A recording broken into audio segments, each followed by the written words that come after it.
Command control centre వద్ద high tension నెలకొంది. కాసేపట్లో మంత్రులతో సీఎం రేవంత్ భేటీ అవుతున్న నేపథ్యంలో కమాండ్ కంట్రోల్ సెంటర్ పరిసరాల్లో ఎవరూ లేకుండా పోలీసులు జాగ్రత్తలు పడుతున్నారు. ఇప్పటికే రోడ్డుపై ఉన్న షాపులు బలవంతంగా మూసేయించేశారు. ఈ క్రమంలో పోలీసులకు బీఆర్ఎస్ కార్యకర్తలకు మధ్య వాగ్వాదం చోటు చేసుకుంది. కొందరిని పోలీసులు అదుపులోకి తీసుకున్నారు.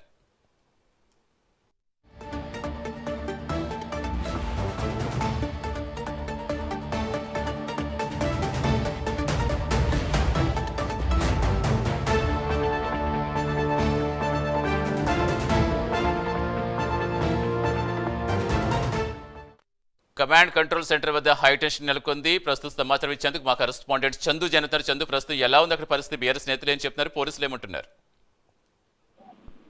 ఉదయం కేటీఆర్ తెలంగాణ భవన్ నుంచి ఏసీబీ ఆఫీస్ కి బయలుదేరిన సమయంలో మొదటగా తెలంగాణ భవన్ వద్ద మొత్తం తెలంగాణ భవన్ కి గేట్ వేసి పోలీసులు కార్యకర్తలను అక్కడే ఆపివేశారు. ఆ తర్వాత కేటీఆర్ ముఖ్యాన్ని మాత్రమే అక్కడ పంపించారు. ఈ క్రమంలో కొంతమంది కార్యకర్తలు కేటీఆర్ ను ఫాలో అయ్యే ప్రయత్నం చేశారు. ఆ క్రమంలోనే నీలప్పర్ ఆ కమాండ్ కంట్రోల్ సెంటర్ వద్ద పోలీసులు వాళ్ళని అడ్డుకున్నారు. అక్కడ పక్కనే ఉన్నటువంటి ఆ దుకాణాలను కూడా బంద్ చేపించారు. ఆ క్రమంలోనే అక్కడ పోలీసులకు బీఆర్ఎస్ కార్యకర్తల మధ్య కొంత వాగ్వాదం నెలకొంది. కొంతమంది బీఆర్ఎస్ కార్యకర్తలను పోలీసులు అదుపులో తీసుకున్నారు. తర్వాత గంట సేపు తర్వాత మళ్ళీ వాళ్ళని విడుదల చేశారు. ప్రస్తుతం అయితే కమాండ్ కంట్రోల్ దగ్గర అయితే ప్రశాంతంగానే ఉంది. కొద్దిసేపటి సీఎం రేవంత్ రెడ్డి వస్తున్నాడు కాబట్టి కొంత సెక్యూరిటీని అక్కడ టైట్ చేశారు. ముఖ్యంగా ఈరోజు కమాండ్ కంట్రోల్ లో కూడా రేవంత్ రెడ్డి రివ్యూస్ ఉన్నాయి. ఈ క్రమంలోనే సీఎం వస్తున్నారని మొత్తం పోలీసులు అలర్ట్ అయ్యారు. అలర్ట్ అయ్యి అక్కడి నుంచి అందరినీ పంపించేశారు. అక్కడ దుకాణం మొదట పనిచేసినప్పటికీ ఇప్పుడు మళ్ళీ అన్ని కూడా ఓపెన్ చేశారు. ప్రస్తుతం అయితే ప్రశాంతంగానే